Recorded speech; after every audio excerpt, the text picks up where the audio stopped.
Hi, everybody. I'm Rick Dancer. Welcome to Get Real with Rick Dancer. And tonight we're going to get real, talking about timber industry. But honestly, this isn't as much a timber industry story as it is a story about your future if you're an Oregonian.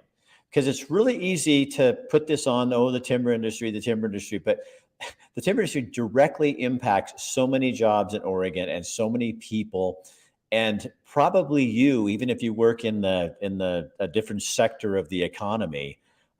Resource based economy is Oregon, and so many things center around that. And we got some good news. There's a little time. Something's going on. I've got somebody coming on to talk about that, and you need to be informed on these things because this is how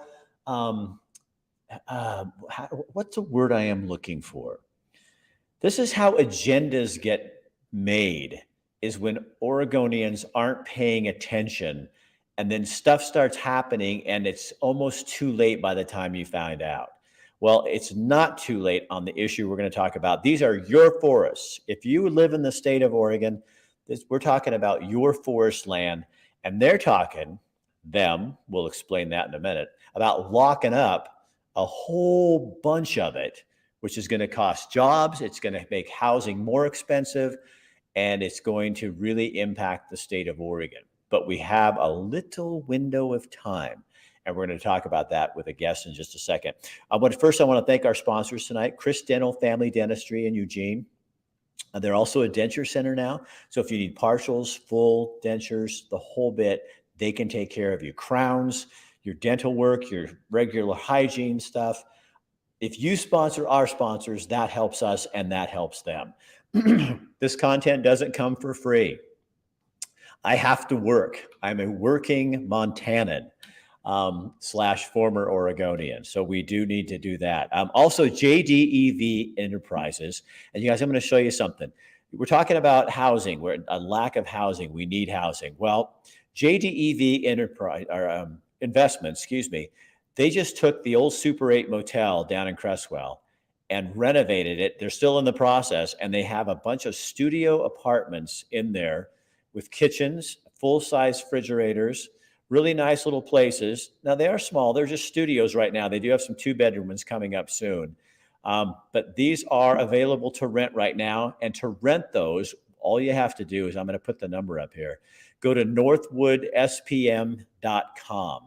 And that is right in the comment section, right there on the screen. That's how you get a hold of them. They can tell you how much it is and all that, and you'll understand.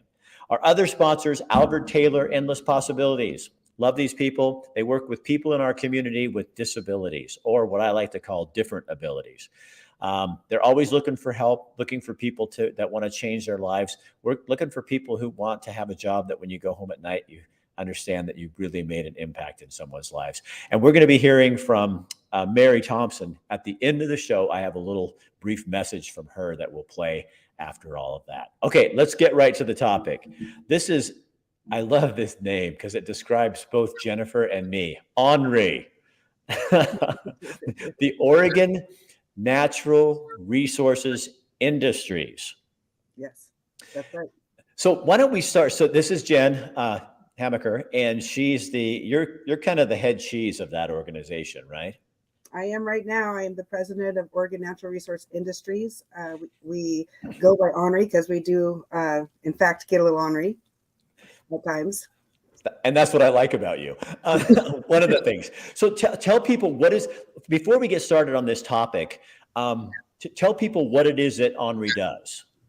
Henri is a 501c6. We're a nonprofit. We're a volunteer board.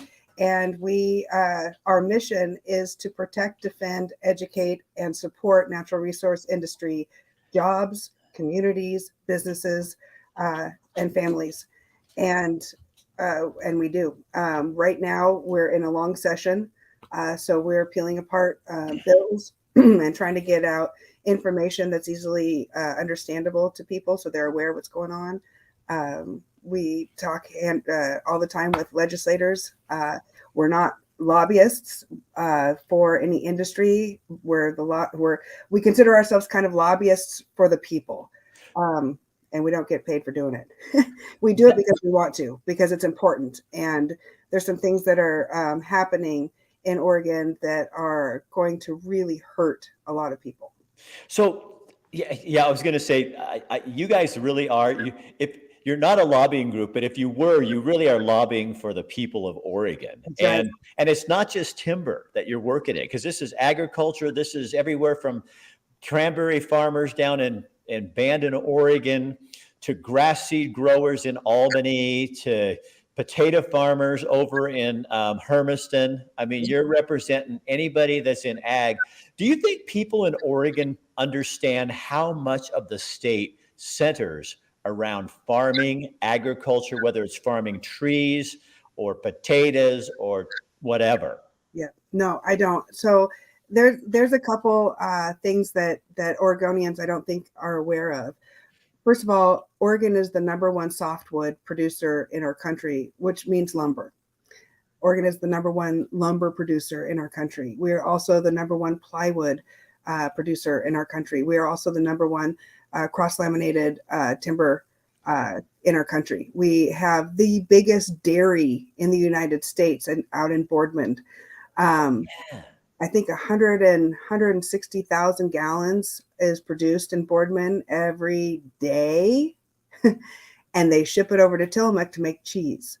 Our ag industry contributes over $8 billion a year to our economy. The sports fishing industry contributes over $1.7 billion a year to our economy. We are a natural resource state. And you're always in battle with the environmental community. I know that this act is called the conservation, but I think they're ripping that off. It's Preservation.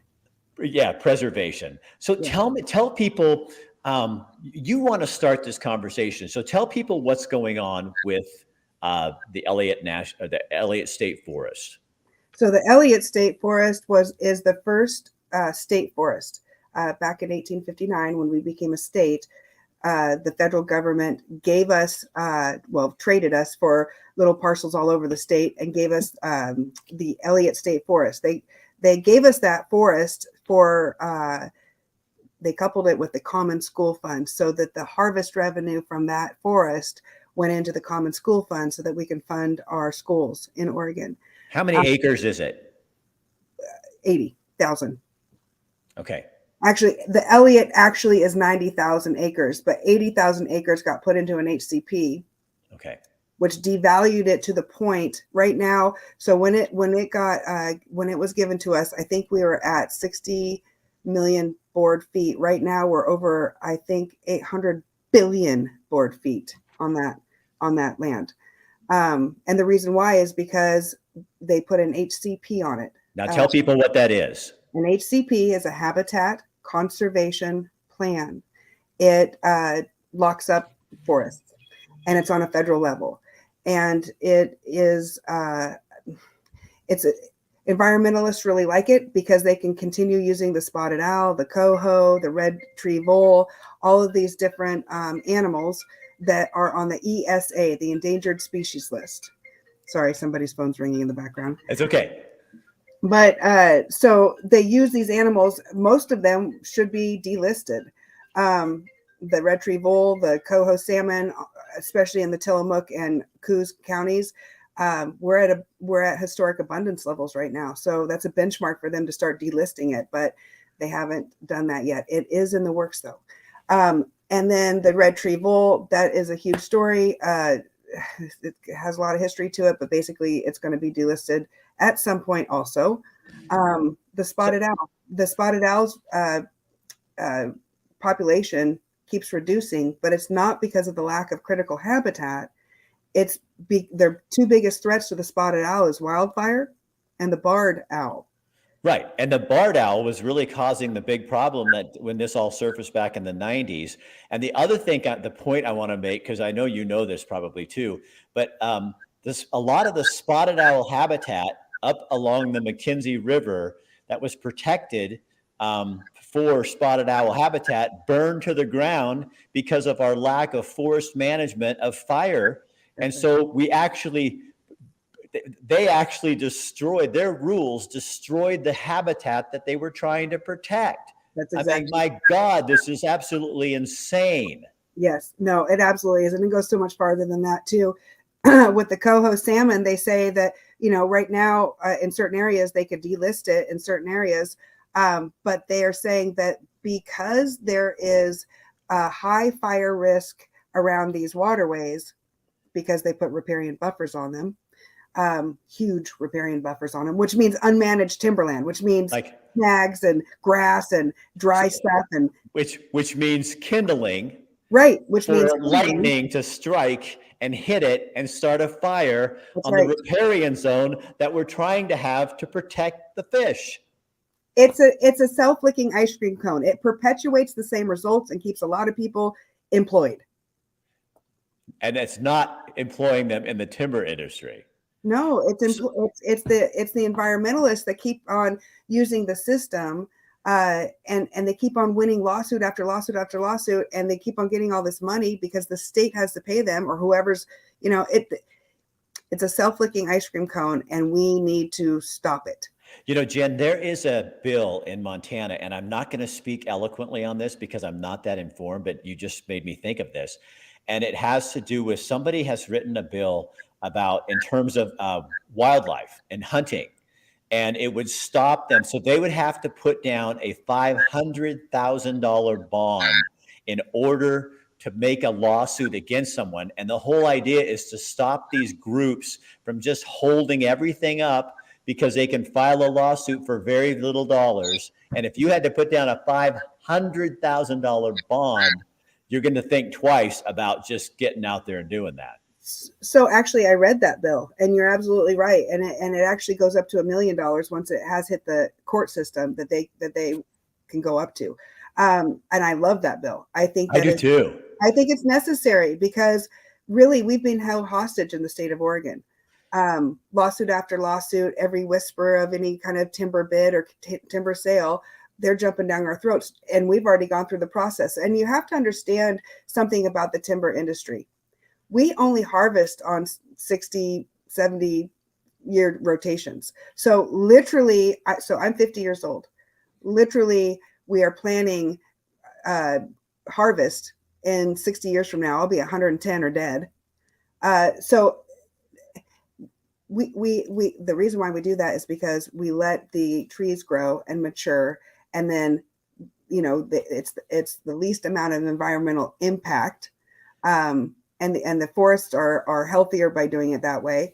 The soil, the dirt, everything is healthier than doing it that way. And if you can imagine anything over 80, 90, 100 years old in a forest, it becomes this canopy, right? This gigantic, huge, thick canopy is fighting for that sunlight, and none of it gets down to the ground, which means it's a desert on the ground, and their wildlife doesn't go there. They don't have anything to eat. They might travel through it, but they don't go there to eat and to raise their young. So there's a lot of misconceptions out there about how we treat our forests, and we are the true stewards of our forests, our sea, and our soil. We know what we're doing. So let's get back to the Elliott. So Governor Brown, what did Governor Brown do with the Elliott? So it's actually, just so everyone there from Oregon, I want you to really understand this. This is your forest. That's I right. mean, it's an Oregon state forest, but your former governor gave it away. Well, she gave it away and had the taxpayers buy it again. It was already ours. Oh, that's a great idea. Yeah. So I own a forest as a state with all my brothers and sisters in Oregon. My governor then has me sell it back to myself. Yep. Oh, wow. Yeah, no, it's I hope I got a great deal on that. You got the best deal going. So the Elliott is literally worth well over $1 billion. It could probably be worth $3 billion. But because the natural resources that sit on the Elliott are worthless, they're worth less because you can't use them. They're locked up. There's not a huckleberry that can be harvested off of that land. So the natural resources are worth less. So the land, the value is worth less. So they did an appraisal on it, and the appraisal said it was worth $96 million. And then they added some fluff to it, and they sold it back to us for $221 million, 96 million, $221 million is what they sold it back to the Oregon taxpayers for. And the reason why they did that is because they had to decouple it from the common school fund. Okay. So we had to pay Kate Brown, Tobias Reed, who's the treasurer, and Shamia Fagan had to, they're the trust land. They're the DSL, which is the state trust land. Okay. Trustees, and they had to decouple it from the common school fund, but they had to pay some value to the common school fund. Oh. And that's why they bought it back. And then they gave it to OSU to manage as the largest, actually the world's largest research forest. And you know what they're going to be researching on that forest? Tell me. Wildfire. Yep. Oh, huh. Like there's no other place in the world you could look at wildfire when here's something you can't even touch. Yeah. So Jen, but there's been a positive move. So tell people kind of, because you follow, I mean, you're kind of what I would call like a natural resources nerd. I mean, you know, you go into these numbers and you follow these people like stink on poop. That's right. So tell people so that's already locked in, but there's some good news because some movement has happened or some stalling. Well, I'm going to broaden the picture a little bit. So the Elliott is only 80,000 acres. Okay. And that whole thing is a travesty. It's terrible what's happened to the Elliott. But the Board of Forestry got a directive from Kate Brown, and that directive said that they wanted to increase the conservation on our state lands. So the Board of Forestry directed the Department of Forestry, ODF, to prepare and create an HCP, a habitat conservation plan for our state lands. So just so you can put this in perspective, ODF manages about 940,000 acres of timberland. Okay. The Oregon Department of Forestry. Yes. Yes. Oregon Department of Forestry manages 920,000 acres of state land, state timberland. This HCP is going to impact 640,000 acres, which is 2/3 of our entire state acreage of timberland. And why is that important? Because if you're not a timber, like a Seneca or somebody like that would own their own timberland. Private. But there's a lot of timber companies that don't, and they have to buy state timber. That's right. That's right. So back when the spotted owl happened in the 1990s, we were harvesting before that federal timberland. But then in the 1990s, the spotted owl happened, and they closed down 90% of the federal forest to any kind of harvest whatsoever. Still today, it's at that same level. And so the state timberland is really where we can go to get, timber and make that into lumber. And it's the only place that a lot of mills can go to get that wood. Yes, exactly. So you take out 2/3, like close to 1 million acres, 640,000 will be restricted under this new plan, this conservation plan, which we know means that nothing's going to happen, basically. So you got that little piece for all these lumber companies to fight over. Right. Which makes so the restriction is the thing that's really scary is that this is a 70-year plan. Let that sink in, because I have a 24-year-old daughter. If she was to have a kid right now, her great grandkids would still be dealing with this HCP. 70 years. So how can they just do that without Oregonians knowing about it or approving it? I mean, just because Kate Brown wants something doesn't mean that it needs to happen. I mean, and how can one person with her lobbying groups and support push something like this through? Because what bugs the hell out of me is Brown and her, her followers are pushing all the time for affordable housing. Can anyone in the audience explain to me, and my trolls, please come on board. I'd Yes, love to hear your comments. me too. How is that how is that helping to create affordable housing when you're knocking out 2/3 of the acreage available for timber companies? Let's see, if I had a mathematical mind, which I don't, but I'm pretty basic in my math, but wouldn't that probably increase the cost of all of that stuff because it's going to cost more to produce it? Yep. I mean, then you cannot tell me as a leader in this state and that state that that you're trying to make housing more affordable when you're creating rules that make the basic product of housing unattainable. That's right. So these are what I consider feel-good politics, and they conflict with reality. Yeah. And the other thing that's really bad about this HCP, this Habitat Conservation Plan on our state lands, is that it will impact. So there's I think there's 8 counties that are impacted by this HCP. It's mostly on the west side of the coastal range. Okay. Okay. So Astoria, it's up Clatsop County, Coos County, down into there's some in Douglas County, there's some in Lane County, there's some in Benton County, there's some in Lynn County, but the majority of it is up in Tillamook and Clatsop and Coos County. So up along most of it's that would be Coos County along the coast, and Clatsop and Tillamook up on the north coast. Yes, but it's all of their land. Right. I mean, so there's little parts in other counties and stuff like that, which will hurt those counties also. But these 3 counties, actually, there's 4 counties that are really impacted by this, to the point where they're going to be losing up to, I think, 50 to 70% of their tax revenue. So right now we have an inflated, we're dealing with inflation. We're dealing with social services. Those counties provide, fire, medic, schools, libraries, all this kind of stuff, right? All of these social services, and then all of the stuff that we need to have a community.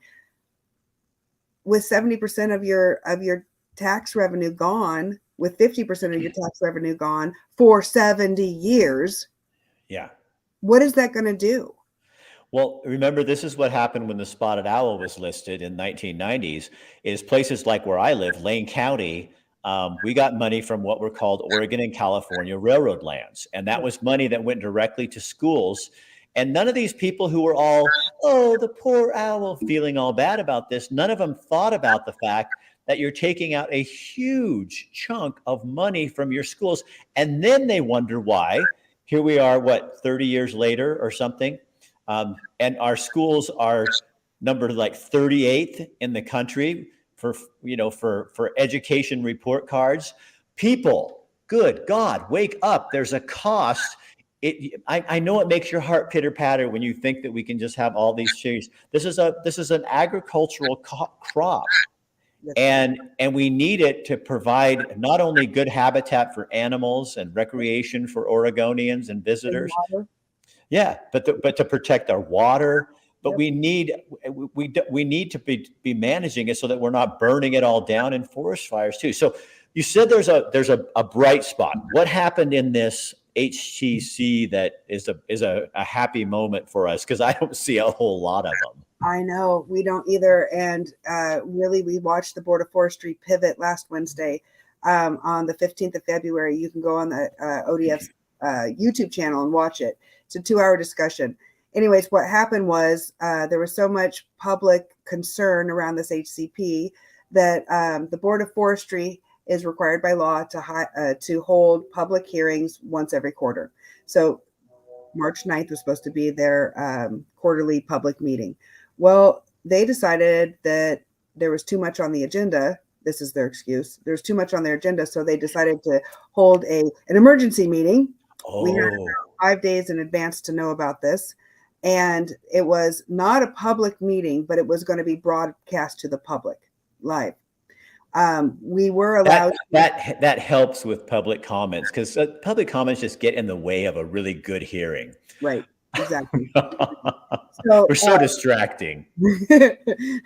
So the reason why there was so much public outcry right now was because there was a projection that came out through a third party, not through ODF, not through the Oregon Department of Forestry, which is responsible for the HCP. All right, it came out through a third party that was hired by a third party to actually go in there and do the projections. It was a consulting firm.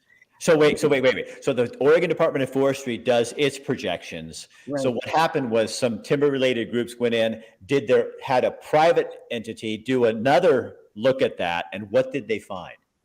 They found that it was actually another 34% reduction under what they had projected originally. So ODF&W says it's going to be X amount of dollars. This private agency comes in, looks, and says, you're off. It's 30% more out of the economy, and that's going to hurt Oregon than you predicted. So now what happens? So now what happens is a lot of people got together and went, holy cow. Or something. Yeah, we're really going. Yeah, exactly. And so the Board of Forestry decided to hold a meeting.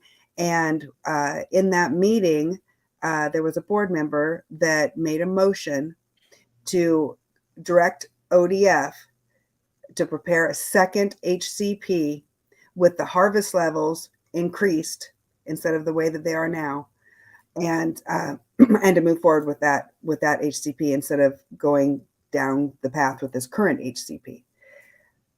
This is the first time that we've seen them backtrack a little bit. This is the first time we've seen them recoil and give concern. Jim Kelly, who is the chair of the Board of Forestry, started the meeting out by saying, we don't want timber wars. We don't want this to cause timber wars. And it looks like it's going to. All of our inboxes are filled up. Our personal inboxes are filled up. Our Department of Forestry, the Board of Forestry mailboxes are filled up. There's a lot of public concern on this. That's why we've done this. Now, if you were to ask me, the reason why they held this emergency special meeting was because they could take this off the agenda on March 9th, which means that if we were to show up on March 9th, some groups might have been wanting to show up on March 9th so that their stories, so that their voices, so that their faces could be there in person, so that these people that are impacting our lives could actually hear us and see us. That they're taking that off the agenda so that there's not going to be any public comment on this. And instead, they held a special meeting where there's public comment allowed, but only via email. And they have a live broadcast of their discussion. And then they go away for their executive meeting, which the screen goes black for a half an hour, and then they come back. There's no need for that. So this whole thing it just stinks to high heaven. They say there's no conspiracy going on behind closed doors, but what they've also done is they've taken the current HCP and the EIS, which is the environmental impact statement that goes along. You have to have a plan. And that plan is all the projections, all the numbers, all tax districts, all that kind of stuff is in this EIS. By the way, the HCP is 1,800 pages long. Oh, so it's really easy reading for the general public. Right. And the EIS is just about as long. Well, that's why we have you. That's right. Because you do read it. And that's why I called you a natural resources nerd. So this is going to be now, it looks like they're going to go back and the timber industry will get more timber. So they did not pass it. They did not pass that motion. So 4 people said no, and 3 people said yes. I really loved watching that meeting because it gave me hope, because at least 4 people on that board were saying, wait a second, these harvest levels are extremely reduced than what we thought they were going to be. This is really going to impact rural Oregon, especially those 3 counties up there. It's going to devastate them. Little towns like Jewel and Elsing's gone, gone. Their schools gone. Okay. So it really is going to impact people. And you brought up a very good point. Kate Brown, Tina Kotek, they're really fighting this homeless situation, which is great. I have nothing against them fighting it. or trying to do something about it. But the thing is that what do we build homes with? What do we build apartments with? What do we build? Well, Jen, you could use steel, because when you use steel, it's much more impacting for climate change. Oh, wait, that's right. We believe that we need to protect climate change, so we can't use steel because it's timber actually stores carbon. That's right. So when you build someone's home, they're actually part of the solution because they're storing carbon in their house. And when you build it out of steel, you're causing more problems. Dang, that doesn't work. So now what do we do? That's right. It's hypocrisy to the utmost, To you the know. And what's really interesting is, I think, as I read somewhere, one of those counties up in I think it was Columbia, has one of the highest homeless rates in the entire state of Oregon. I don't know for sure, but I think it was Columbia County. And they're one of the counties that is not getting any of the COTEC money for homelessness. So now you also put them out of work and cause more homeless problems, but you're not giving the county with the most homeless people and putting them out of work any money for homelessness. Wow. Yeah. No, I know it's hypocrisy, but Rick, the thing is that they've done this in the past with the COVID funds. They've done this in the past with anything and everything that they get, that they secure the money, and then they go, oh, we're going to try to do this. The I-5 corridor, Portland, that whole area, right. That's where their money goes, because that's where their base is. Right. So tell me this. So how can the public help? Oh, because I think what you're right is I'm seeing a change. I think Oregonians are tired. I know Montanans are, I think, and Idahoans and Washingtonians of the fires. And it was never like this 10 years ago. And this is not climate change. I'm sorry if any of you people out there want to say that, you're crazy. This is mismanagement of the forest, and people are tired of it. And I think they're starting to rebel a little bit. Yes, I do too. And it's absolutely true. So if you go talk to the Department of Forestry in Idaho, the Department of Forestry in Montana, who do manage their forests, they think that the modeling that Oregon, the ODF is doing is absolutely absurd. They actually can't even believe it. They literally can't even believe it.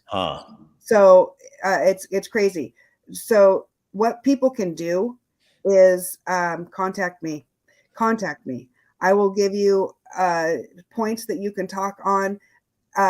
I can give you all the facts and figures, everything. You know what, though? What I will give you is the email address of the Board of Forestry, all of the Board of Forestry board members' email address, ODF's top people, their emails, because all the facts and figures, they already know it. What really has impacted them is the actual stories from the people, their hearts, what they've done, why they love getting up at 4:00 in the morning when it's snowing outside to go into the woods.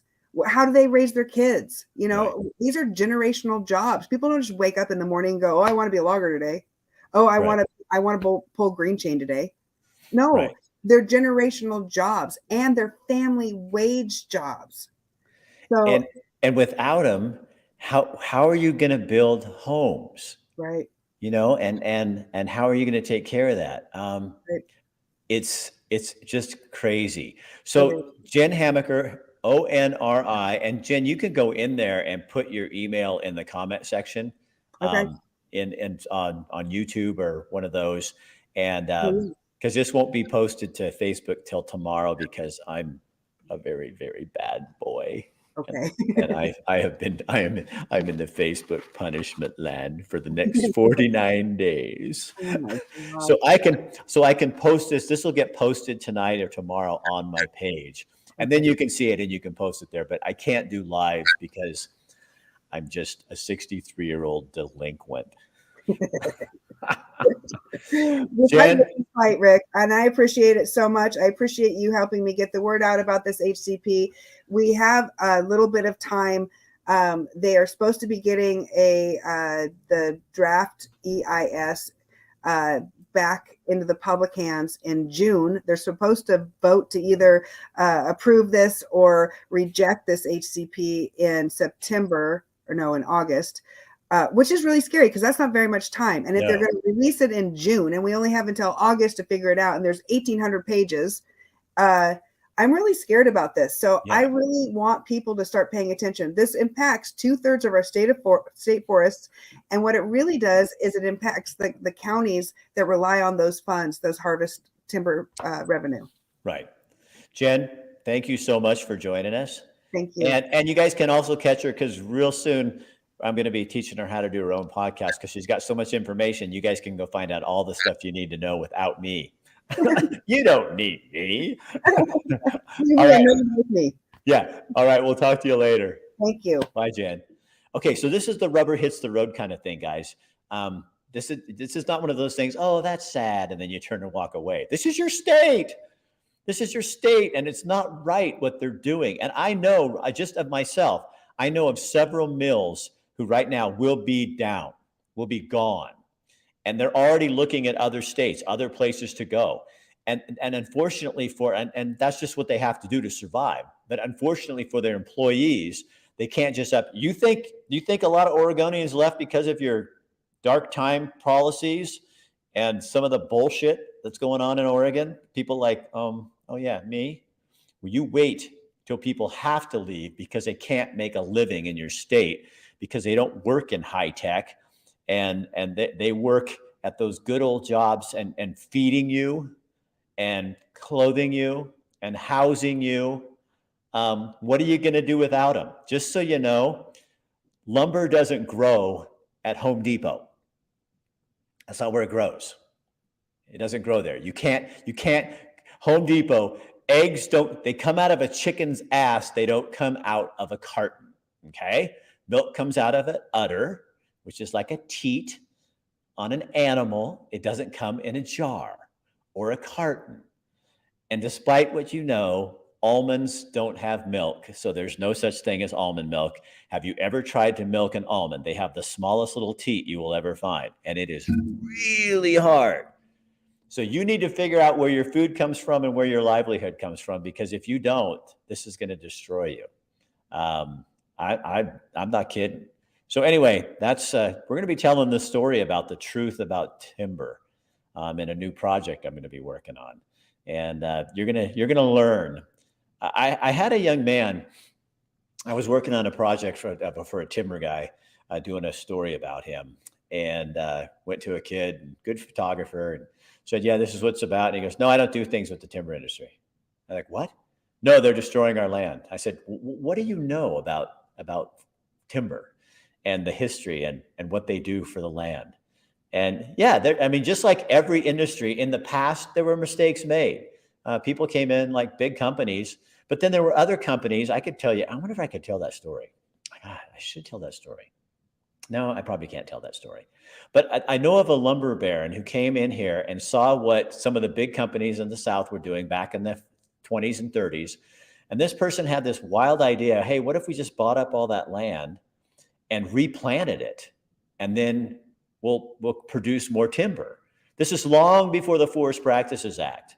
So this lumber baron went out there, bought a bunch of acreage that this company was just going to take the timber and leave.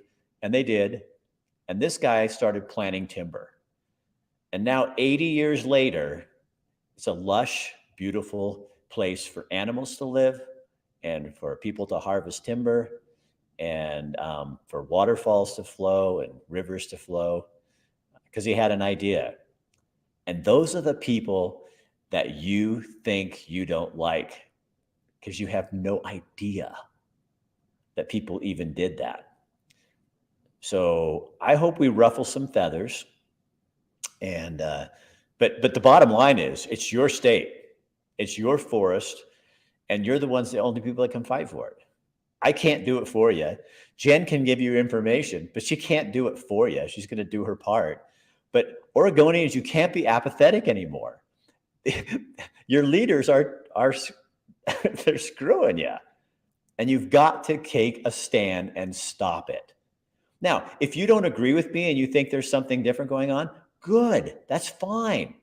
I welcome, but at least be involved in the conversation. And don't tell us to be quiet because it doesn't fit your narrative, because that doesn't ever work for me. ever. So share this on your page so other people will see it, because as I told you, I am a very bad host. In fact, you shouldn't even be here. I'm horrible. Here's another topic we're going to go through. One of our sponsors tonight is Albert Taylor, Endless Possibilities. And they do so much for people in the disability community. And I talked to Mary Thompson, who works over there. And this is just a really short little 1.5-minute interview, but I want you to listen to what she's saying, because I think you'll learn something from it. What do you hope for Albert Taylor? I want to see it continue to grow. I want to see it be more involved in the community now that COVID's kind of, dying down, to help with those educational moments for people. I want to see Albert Taylor continue to do what it's doing, and that is to be person-centered and to be here for the people that we support. I think if we picked out a different topic and just built just an interview, and even if you had a client with you and we picked out one topic, like don't bend down when you see something, have somebody in a wheelchair, explain that. We make a 1 minute to 1:30 or something, and we throw that out there. That would be such I think there'd be a lot of people going, oh, I didn't know that. Oh, absolutely. I can honestly think of a couple of people who probably would enjoy doing a quick interview to talk about that, because they experience it. So do you think now post-COVID that people with different abilities might be our way back to sanity or acceptance or caring about one another, getting past the division? Because people with different abilities don't really understand divisiveness, do they? Oh, no, not at all. And I think that they have a lot more to offer than they're given credit for. So how would you guys like that? Like, Albert Taylor's one of our clients. They're going to be for the next year again. They're signing up again. What if we did like a series of short little videos just to show you things like when you see someone in a wheelchair, you don't bend down. When you see someone with a disability, you don't have to talk loud because they're not deaf. Little things like that could make the world a little more. We talk so much about inclusiveness. Why don't we let the people with the different abilities show us how to be inclusive? That's kind of how I think it should be. So you're going to be seeing a lot more of that coming up on Get Real with Rick Dancer. All right. I thank you for your watching. We've gone for 42 minutes.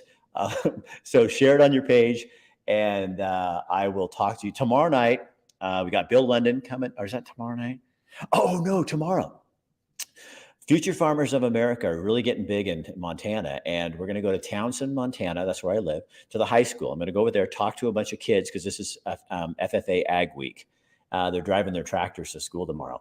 And I'm going to go down there, talk with them. And then tomorrow night, we'll have their instructor on talking about the importance of agriculture in Montana, the importance of agriculture in your life.